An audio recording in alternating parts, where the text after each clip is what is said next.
अस्सलाम वालेकुम। आज चांद की 23 तारीख़ है, उधर 5 जुलाई है। रियासत हरियाणा के वक्फ बोर्ड से बड़ी खबर आ रही है कि हरियाणा वक्फ बोर्ड में आज बड़ी चेंजिंग आ गई है, बड़ी तब्दीलियाँ हो गई हैं। मिसाल के तौर पर हरियाणा वक्फ बोर्ड की मीटिंगों की अब तक जो सदारत कर रहे थे वो मेवात के चौधरी ज़ाकिर हुसैन कर रहे थे, लेकिन आज जो वक्फ बोर्ड की मीटिंग हुई है आज 5 जुलाई को, आज की मीटिंग की सदारत की है खुर्शीद रजा का साहब ने। इसका मतलब ये है कि मुस्तकबिल में जो भी चेयरमैन बनेगा उनमें खुर्शीद रजा का दौड़ में सबसे आगे है, इसका ये मतलब होता है।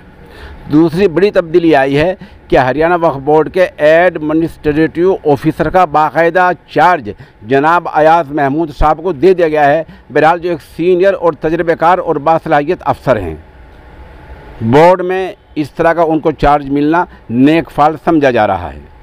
तीसरी बड़ी तब्दीली ये हुई है कि आज वक्फ बोर्ड में लीज़ का काम खुल गया है। अब जो किराएदारी काम रुका हुआ था, नई किराएदारी और पुरानी किराए से किराएदारों से वसूली और नया दोनों काम बोर्ड में खुल गए हैं। इसका मतलब ये होता है कि अब आमदनी होगी और बोर्ड में जो काम आइम्मा की तनख्वाहों के, मसाजिद के मुलाजिमों की तनख्वाहों के, दूसरे जो काम तरक्याती रुके हुए हैं, इंशाअल्लाह अज़ीज़ वो देर सवेर सब के सब हो जाएंगे। और भी आज की मीटिंग की कई अहम बड़ी ख़बरें हैं, लेकिन उनकी अभी तस्दीक नहीं हो सकी है। जैसी तस्दीक होगी इंशाअल्लाह हम आप तक उनको पहुँचाएँगे।